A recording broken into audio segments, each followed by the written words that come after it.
Let me get straight to the point. There are thousands and thousands and thousands of self-help books out there. Now, you could read them all, but you'd probably waste a lot of time, money, and energy in some that are good, some that are meh, and some that are bad.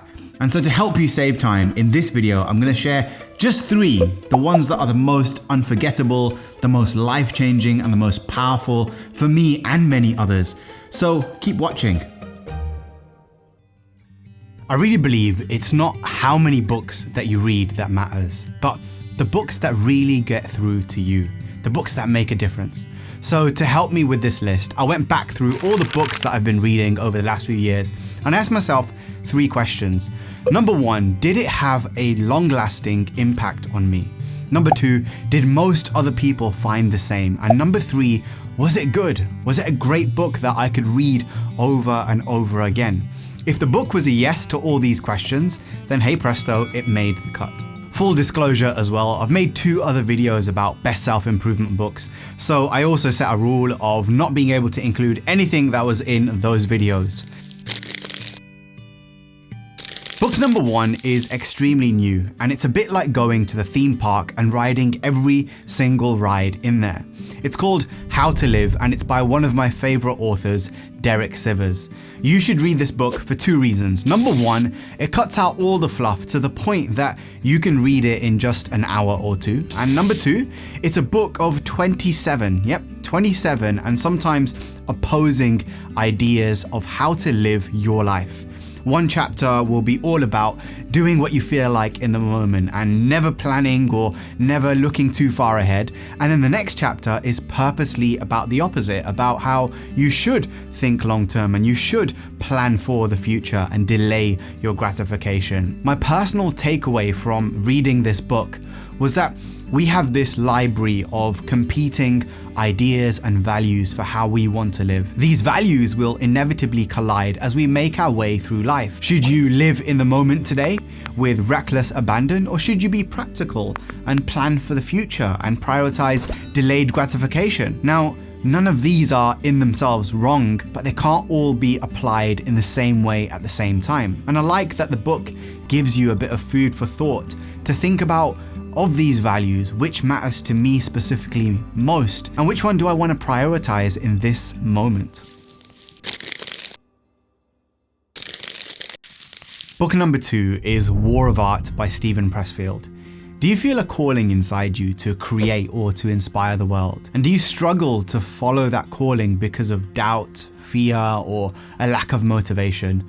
Well, the War of Art spells out the reason why you struggle to reach your dreams, and it provides powerful and really inspiring strategies to help you overcome these obstacles. In the book, Steven Pressfield explores how every creative person experiences this thing called resistance, and it's basically a form of fear that stops you from approaching your true work. The book helps you to understand where fear comes from, how it manifests in your life, and how you can truly commit to your work and reach your full potential. This book is one of the best books that I've ever read, and one that I come back to over and over again every year because it's full of timeless, universal wisdom. From the first time I read it to the most recent time, I always know that I'm gonna get something valuable from taking some time to study these ideas. It's absolutely no secret that 90% of the time, or even 99%, our biggest block and barrier is ourselves. For one reason or another, there's an enemy within you that's holding you back from releasing your full potential and unleashing your best life. Now, I really believe you don't just want to read books and collect knowledge, but the most important part of any book is applying the lessons. And a great way to do that is by using Shortform, who are very kindly supporting my channel by sponsoring this video. Shortform makes the world's best guides to non-fiction books. They're a bit like book summaries on steroids. A big problem I constantly have is I have so many books, so many articles, newsletters, and things that I want to read, but there's just not enough time to get through them all.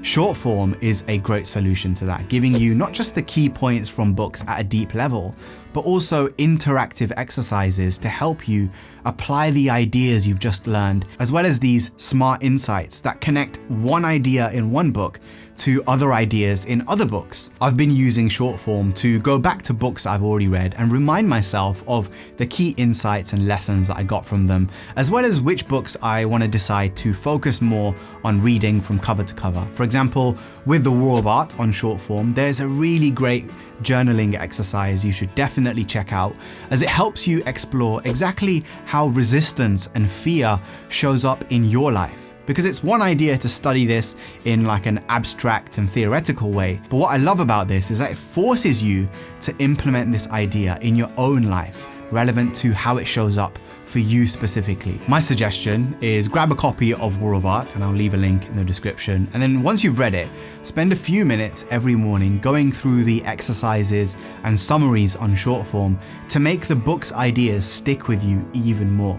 Click the link in the description to get a 20% discount on the annual subscription. The great thing as well is that a short form subscription works out to be a bit less than buying a book a month.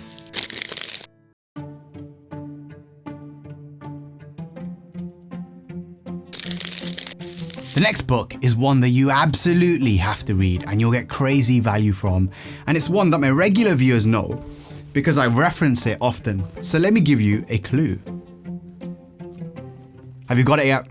It's called The Chimp Paradox by renowned psychiatrist Dr. Steve Peters. This is a man who has worked at the most elite level with footballers, Olympic athletes, and more on how to control your brain and succeed better. And in this book, he breaks down those same cutting edge insights for you and for me. Now, let's get this mask off. Now, to be honest, I wasn't a fan of how dumbed down the book is. I felt a bit patronized reading it, but what I did love is the concept behind the book, that each of us houses a psychological chimp inside our brains, primitively reacting to the world, spurring us on to act emotionally, impetuously, and irresponsibly, just like a baby chimp. If you've ever struggled to control your urges, to succumb to temptation, and you sabotage your own success, your chimp has probably taken the reins for a bit. Fortunately, our brains also have an inner human who, when functioning properly, keeps our inner chimp under control and allows us to interact with the world in a stable, positive, and productive way. The book goes on to outline a mind management program that can help you manage your inner chimp and lead you towards whatever your version of happiness, success, and balance looks like by balancing your emotional and your thinking self. Alright, so I hope you enjoyed the video. Links for all the books are going to be down below in the description, and click over here for another video with even more book recommendations, including a few that no one ever includes in videos like this. See you next time. Peace.